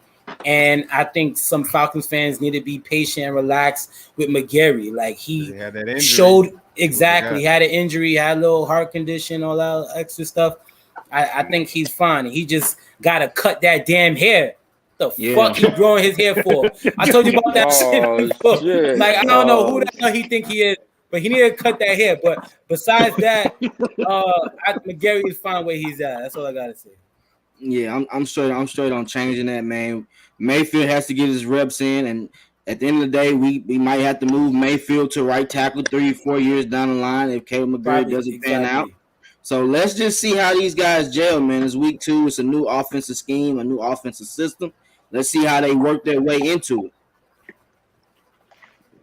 Right. Well, apparently, according to Prove It, he thinks McGarry, Lindstrom, and Hennessy is a bust. You bugging, Prove It. What? You bugging. Not I listening, ain't calling bro. Lindstrom the bust, bro. I ain't calling Lindstrom the bust, bro. I ain't calling take my Lindstrom hat the off bust. on that one. Excuse me? Said Is he a Saints fan? On Saturday, it be like that on Saturday. Is he a Saints fan? Huh? Is Prove It a Saints fan, or am I tripping? I don't know, bro. Let me know in the chat, Prove It. Are you a Saints fan? I don't remember. You gonna have to Also, prove to me that Chris Lindstrom is a the bust. That's what you gonna have to prove. Yeah, when it comes to bust, like how does everyone here gauge a bust? Like for me, I go from year 3 and out. Like the first 2-3 years, I'm like, yo, you know, you're getting accustomed to the NFL. You probably switch coordinators, coaches. How do you guys gauge a bust? For me, it's like after year 3. Yep. I mean, to me, it's like year 1 or 2. Bro. You're supposed to see like that's when you kind of like adjust your body to the NFL. You know, that's why I think Kyle Pitts is actually going to start getting even more. He's going to start looking like Giannis. Like you remember, like when Giannis was like really skinny, and then all of a sudden, I was like, he needs to bulk up. Yeah. Like I think that's when it happened. You're going to see from year 1 to year 2, you're going to see like an improvement. Year 2 to 3, you got to see a jump, because year 4, you're looking like if you want to sign this guy, you know, long term or not. So me personally, it's like 2 to 3. Yeah, 2 to 3 is long enough for you to see, like, okay, is this guy that you really want to invest in, or you're going to have to draft his replacement or sign his replacement? You know, so in terms of McGarry, this is like sink or swim for him. You know. Yeah. You know, they drafted Mayfield for a reason. Yeah, because Lindstrom is straight. You know, and I believe that we're going to re-sign Garnett, and he might just like, you know, ride out at that right tackle position. And I think we'll just keep Mayfield at left guard, because Garnett was actually doing well at right tackle. So he's fine. He was a swing tackle. So why even put Mayfield out there? We already got Garnett, and we could probably sign him for cheap, you know, because he's hurt right now. So we could give him like a little incentive-based contract and just have him out there at right tackle. Plain and simple. Yeah, My bad. Prove it. My bad. Prove it. We got it. We got a question. We got a question. Do you think do you guys think the Giants defense is legit this year? That's for you guys right there, man. Ken and Kendall, yo, y'all can answer that. As long as Patrick Graham can get out that damn dollar defense, we'll be fine. And I feel like in our secondary, we're going through a little controversy because I don't think we're gonna re-sign Jabril, so we're kind of pushing him out of the equation, and we're playing more of a Logan Ryan and McKinney type of deal. But I mean, once we figure it out, come week 5, we can be solidified. But our defense, it is legit, but we just got to find what our identity is. I figured we don't know what our identity is right now, so give it 2-3 weeks, we'll figure out what it was. Because last year we were ball hawks, turnovers after turnovers after turnovers. Yeah. I ain't seen no big turnover yet, but it's still early, so that's just my opinion. Bradbury had the big turnover last game. Oh yeah, the pick. He jumped the wall. Yeah, the pick. Yeah, that was big. Yeah. You're right. Yeah, Bradbury that deal, bro. This was the offensive play calling. Yeah, I'm just looking for our defense to make that next turn, man. Just getting off the field on third downs, and our pass rush. Leonard Williams, I'm watching. We paid him his big money. What he gonna do?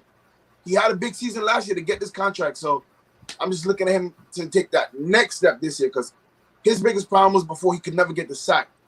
Now last year he changed that. He was getting sacks. 11.5. So that was a big improvement. Now we paid him his money. Let's see if we continue that. Yeah. Dexter Lawrence, he's doing what he did. We traded BJ Hill, which I was a little sad about, but it's part of the business. But Dexter Lawrence, he's good in the run. We got rid of Tomlinson, 2 years ago or last year? 2 years ago. I was mad about the most because he was that hog mug, clogging the middle. Nobody was running on his side. That hurt me. They're gonna do a lot of wide zone though, man. Dexter Lawrence better be ready and he better be in shape because we're gonna tire his ass out. I'll tell you that now. Sounds good. I'm gonna tell y'all one thing. It's like, yo, Kendall, you hit the nail on the head with that, man. And basically, you're saying like, just everybody just relax. I mean, we all lost one game in the preseason, and there's a lot of good teams out there that get onto a slow start because they don't even know what they are. A lot of teams drafted people, and they were trying to see about depth, about who's really going to make the team. You already know who your starters are going to be, unless you have like a new quarterback or something like that, like the Bears or Jacksonville. You had to play like your new guys and your starters to get that cohesiveness. But if you have like a veteran team like the New York Giants and the Atlanta Falcons, it's like you already know particularly who your starters are. You don't know who your second or third string guys are going to be, and you have to play those guys within 3 games and still try to implement a new offense and a new defense. So what exactly did you really expect was going to happen week 1 and week 2? You know, I'm not a fan of the 17-week season. I'm really not a fan because you're still having tryouts up until the 3rd, 4th week of the season. And, injuries, splitting people out, people being on pitch counts. So, like, I'm not a fan of the 17-week season. It's a money grab more so than anything. But I'm like, I feel like we're getting into week 4, week 5 of the season, and we're still having, auditions. If that makes sense. Well, that's the players union for you. The players union, like they're the worst in terms of like the sports in terms of in North America. It's like they're the worst. Like they're the ones that always conform to everything. Like baseball's probably the best, and then NBA comes right after them, and then it's us. You know what I'm saying? Where it doesn't even matter. Like they just came out of nowhere. It was like 17 game season. It was like when the hell did that happen? Okay, this is something that I want to ask you guys. I want to ask you guys this as well because with NBA, baseball, and hockey, they leverage their star players versus NFL. No one is bigger than the shield. Now we're seeing it where players are coming out and saying, "Hey, we should have stood with Kaepernick, or we should have stood with what's my guy? He played for the Saints. He was the president of he was the president, and he went against DeMaurice Smith. I'm forgetting his name. He had Dominic Foxworthy as well. Michael Jenkins. Before Malcolm Jenkins. Before him.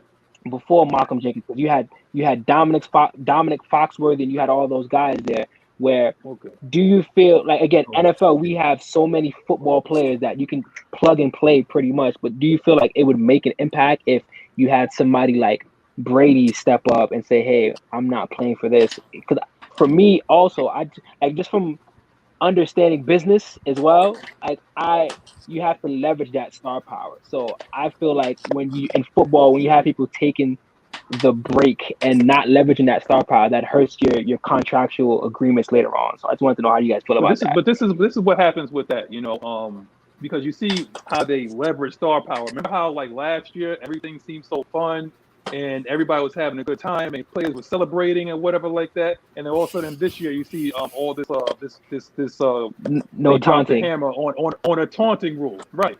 So you can't even celebrate. Do you know who's the head of that? I got John Mara. You know what I'm saying? So John Mara was the head of that. I don't know, and I like seeing players have the power. Like even though I know Tampa Bay is in your division, I love seeing Brady being able to go down to Tampa and get a few guys down there with him. Like basketball, people complain about it. Baseball, people complain about it. But I believe players are the people who are putting their bodies on the line. So I feel like you should leverage that star power. You can, and I feel like organizations like the Bucks understand that. Like, hey, this is Brady. Brady's gonna bring us a championship. We're gonna bring in whoever he asks for. Aaron Rodgers went through it with Green Bay. Even though Green Bay doesn't have an owner, he went through it with Goose the Goose, whatever the guy's name is. So I just feel like NFL should leverage that star power. As players should do that as often as they can, so you don't get a fucking 17-game season. But the way that you leverage that star power is like they're going to have to strike or do something because their contracts are absolutely garbage. Because they can cut you just off of GP, like an owner could cut you off of GP just to save money. Yeah, for this habit, this is saying like, contract detrimental to the team. Like you could just get cut off of that. I mean, look what happened with Odell. You know what I'm saying? So you may be able to recoup some of your money or whatever like that, but you're going to get screwed in the long term. So the whole idea is like, if they're going to make a change, they're going to have guaranteed contracts. Like whatever it is, whatever you play for, just like the NBA Kirk Cousins' MLB. agent belongs in the Hall of Fame. Yeah. Who? Kirk Cousins? Kirk Cousins. This dude got $84 million guaranteed and didn't win a playoff. Dude never sniffed the playoffs, bro.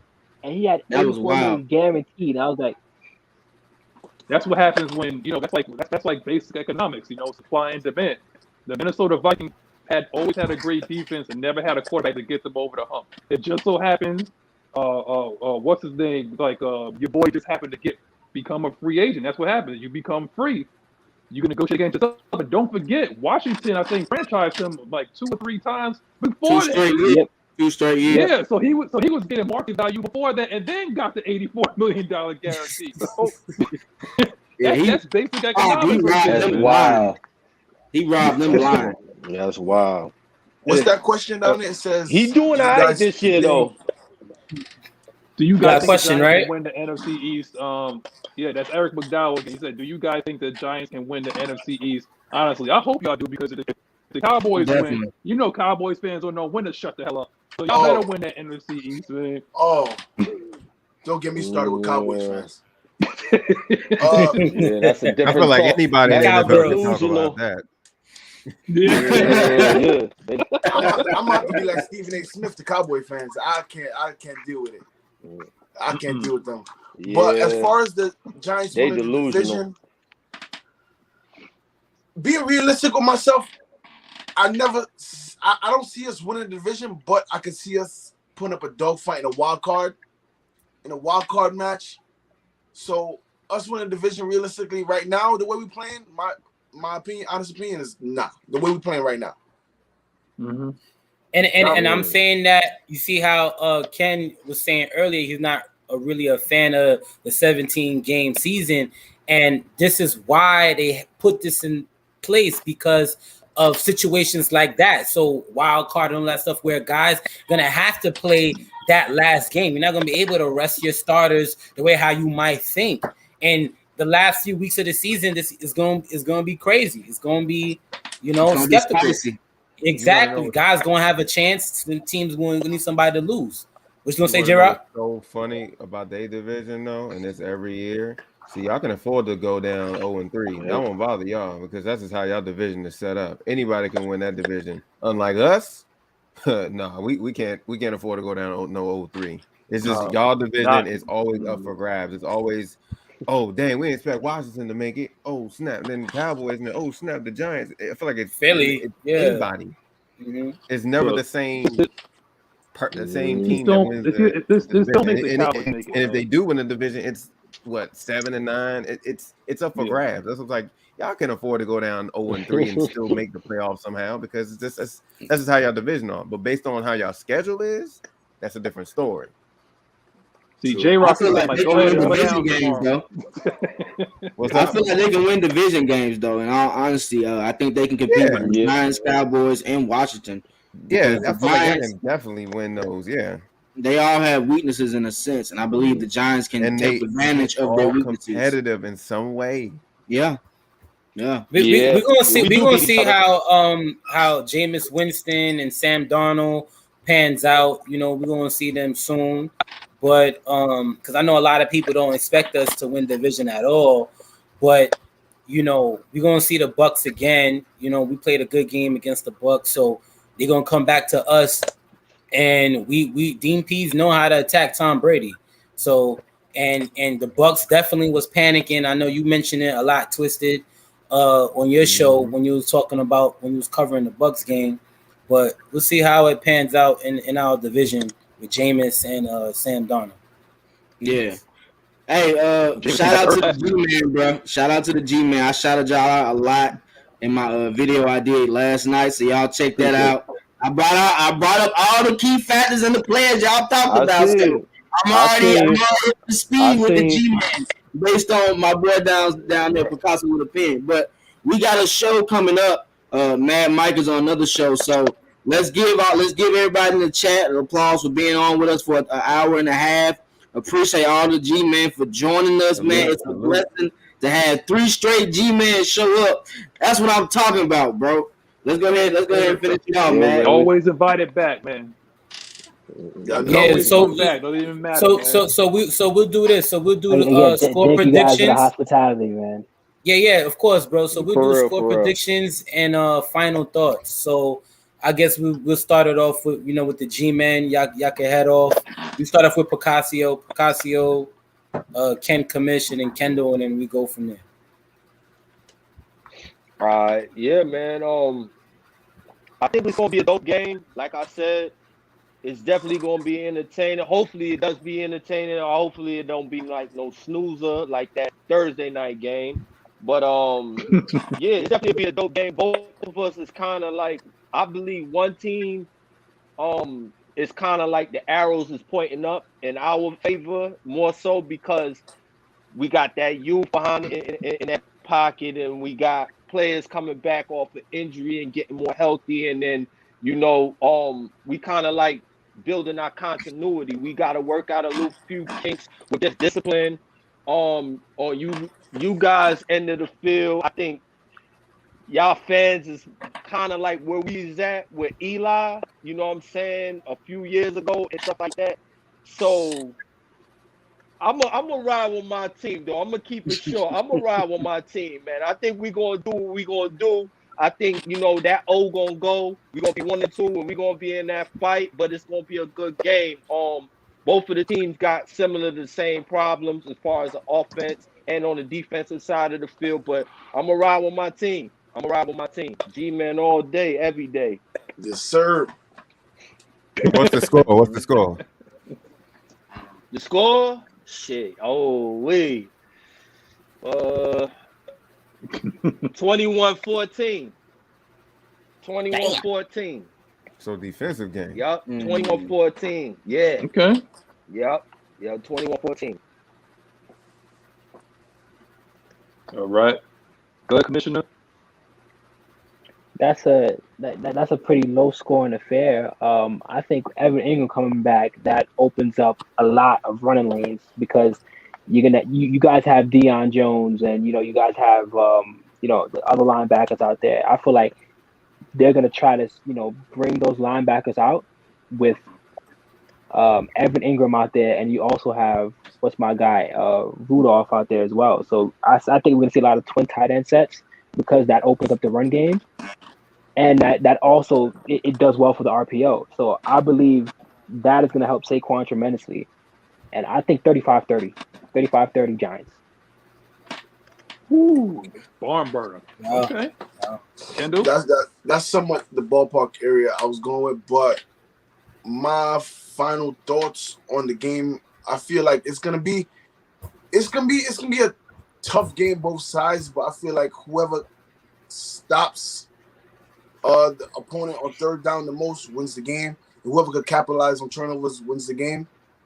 And I'm gonna go with final score 27-20 Giants. And we score that last 7 points to win the game on defense. Oh, God. Maggie Ice is going to turn that ball over in a key situation. Oh. In a key situation. That's it. That's my opinion. My opinion. And I'm gonna be at that game live. Me and Rich can be at that game. I hope you don't get kicked out the stadium. But I'm gonna be there too, bro. I'm gonna be there too. We outside. Yeah, we gonna link up, bro. We gonna link up before the game, bro. It's gonna be a movie, man. Yeah. Word. J-Rock, what you got, bro? Man. I feel like this is gonna come down to the last possession of the game. I'm going to say 30-27 our way, Atlanta. Okay. Rich? Yeah, man. So this is gonna be a good game, man, for sure. Definitely going 4 quarters all the way. Blowout. Down to the wire. Now I just had to throw my shots. That was my shot. That was my shot for the show. You feel me? That was my only shot. You know, everybody threw their shots in there. That was my shot. But for the most part, I think the score is going to be 27-17. Falcons winning the game. You know, so it's going to be a big game off turnovers, all of that, like we said. Definitely appreciate all y'all for tuning in on the show. You know, y'all represented well for y'all team. You know, kudos to y'all. So definitely welcome back to come on anytime. Appreciate it. You know, Falcons fans as well, you know, showing love. Definitely like the comment, share the content out. You know, yeah, so spread the word out too. I know y'all got friends from other teams as well. You know, this is a place where, you know, you could talk football. So yeah, that's all.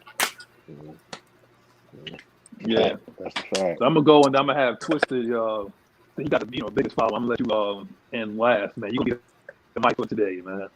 But what I got, because last thing that we want, because people must have forgot who this man was, and you know, even though Matt Ryan did turn a ball over, you know, late in the game, you know, last week, the last thing that you want is this man with the ball in his hand with less than 2 minutes left, especially with the way we have with our kicker and the way we have with our weapons. I trust this man with less than 2 minutes left, and he has to drive the ball to get a field goal for a go-ahead win. But I don't think that we're going to get that chance, because I actually got similar to what Rick said. I actually have like a 2-score game. I have like 28-14 Giants. Oh, excuse me, 28-14 Falcons. What am I talking about? He said it. He said it.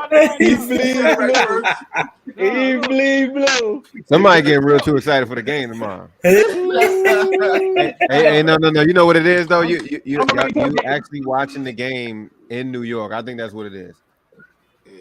No, it's like I'm already tailgating right now, man. I got my. I got y'all. Trust me.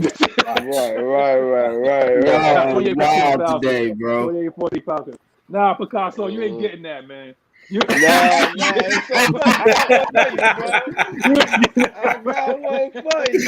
Oh man. Nah, man. Yeah, but you know that's it. But I'm gonna see, you know, Kendall. I'm gonna see Rich at the game with the drip. You know, down there, damn near at the 50-yard line. You know, I'm so mad at you about that, Rich. You know, halftime, bro. We're gonna move you down at halftime, bro. Don't worry. Yo. Hold on. This is a question for you. This is a question for you and Rich. And, you know, we're part of the tri-state area. I want to know, what is y'all origin stories? How did y'all become Falcon fans? Don't tell me Michael Vick. Let's hit this one. How did you guys become Falcons fans? I'll go first. All right, one. All right, Okay. with the Giants, right? I couldn't deal with just like the way how they was just losing games. Like it was just too heartbreaking for me to watch, and it was just disgusting. What To year really you became a answer, Falcons fan again? hold on, I got you, What brother. year? Relax. Yeah. To really answer I your need question, timestamps. I got you. I became listen now. I became I a need Falcon timestamps. fan. I became a Falcon fan in 2014. Okay. Now the reason why I became a 2000 Falcon what? fan. 2000 what? 14. The reason why I became 14, a Falcon fan is because throughout my whole life, I always bleed red and black. Since Pop Warner played for the Brooklyn Renegades, we bleed Yeah, red the and Renegades, black. boys High and school, girls. yeah, you know this story understand. already. I've been through this. Another thing, we're in the tri-state area. Everybody is Giants fans and all this other stuff. Like I'm not a bandwagon type of dude, and it's not me and my son Kev here. We holding it down for Falcons fans in New York. And it's just like it's rare that you would see a Falcons fan. And me personally myself, I am my own leader. I am my own boss. So it's like I don't like to follow the trend of like other people, and I wanted to be different and stand out. And everybody I'm know not going what's to be up. heartbroken with my fellow New Yorkers. I'm going to be heartbroken with the Georgians. It's fine. It's fine. Yeah, And you I know the chose heartbreak potential. 1,000 miles away. Not even because going into me being a Falcon fan, me making that wise decision, and I would not regret it. And yup. I don't care. Nobody said. I bleed this shit. I don't give a fuck. Hey, he wouldn't be here if he didn't make that transition. Okay, so now we got to get I'm gonna say it real I want to quick. hear Kev's origin story. Yeah, I'm gonna say it real quick because right here, that man right there. Now, one day I was sitting there. I used to watch the Giants when they had Rodney Hampton and Dave Meggett and Dave Brown at quarterback and whatnot, and it just seemed pretty kind of like lame. So I was kind of like a casual fan at that time. I wasn't like a diehard football fan. So when I first started really watching football, it was 1998. And 1998, this team had a lot of swag. Every time that they was scoring, they was dancing, doing a Dirty Bird dance. I was like, yeah, the Dirty Bird, like red and black.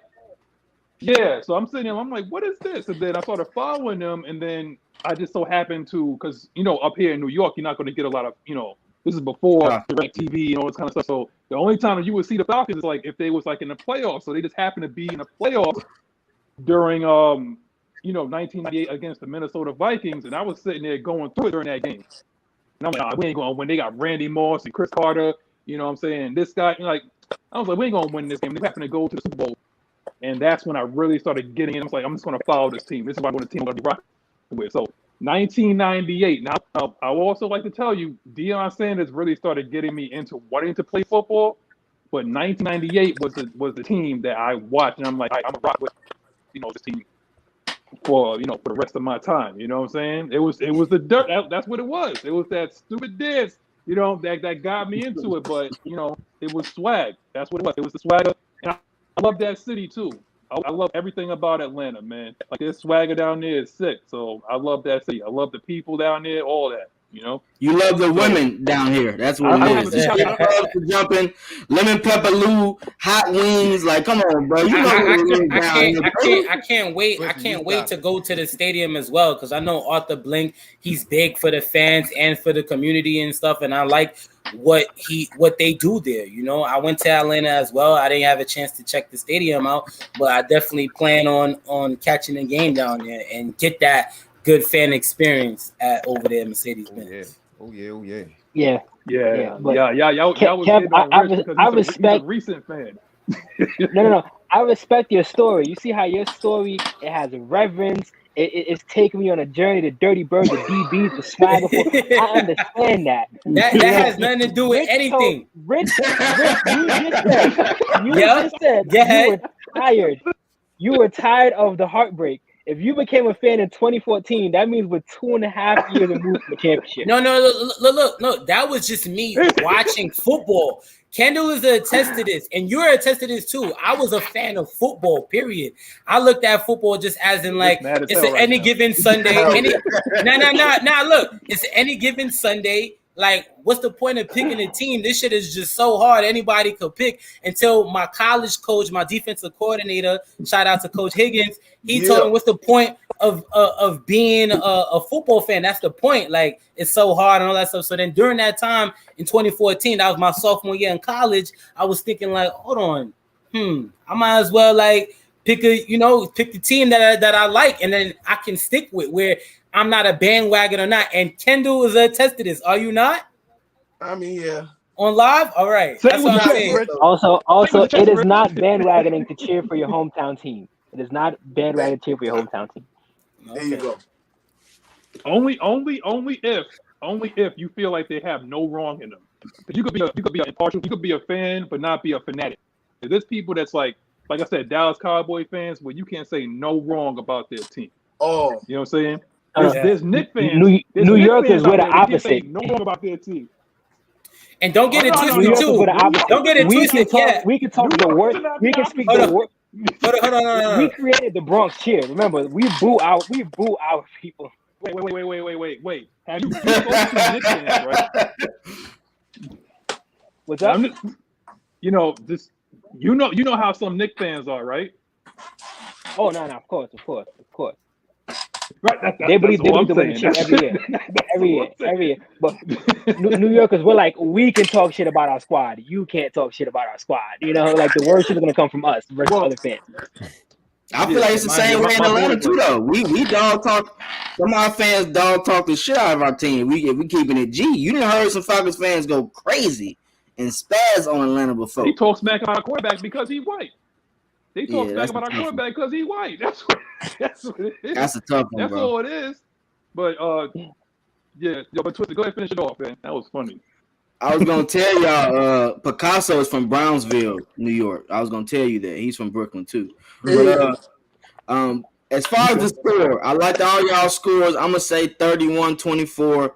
I think they're gonna kick a field goal to win the game. As you said, Matt Ryan is known for ending games on field goals. It's hard for him to score touchdowns, but he's known for kicking field goals to win games. So I think the score will be 31-24. Matt Ryan's gonna drive him down. Young Hoku's gonna kick the field goal to win the game. And there you have it, man. So We just went good. went down memory lane, talking about why we became Falcons fans in New York. One day, we gotta get up. We gotta go to that watering hole. Y'all heard about that? But we gotta go up to the Falcons bar, man. We gotta chop it up there too. Mm-hmm. That's an invite to you, Kamish, and to you, Kendall. Go chop it up there, man. All right.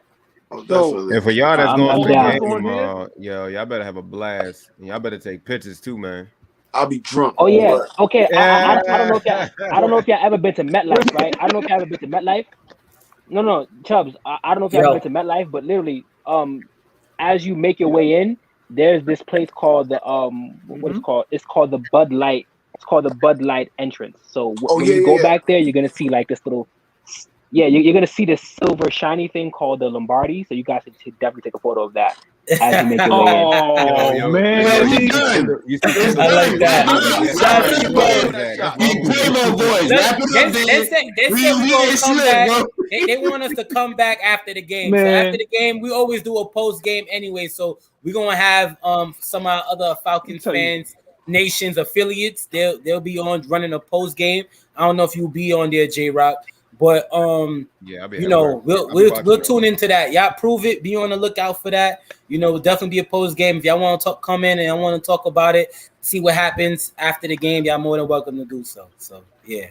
And lastly, let me say this, man. The last time MetLife was when I was there for WrestleMania. So let's not even talk about Lombardi Trophy or whatever like that. The last time that stadium was rocking, man.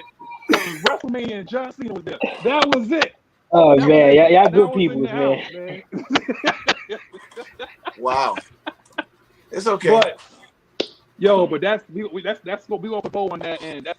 That's a dub right now. We appreciate Kendall, the commish. We appreciate Picasso for coming on. J Rock for taking time out of his day.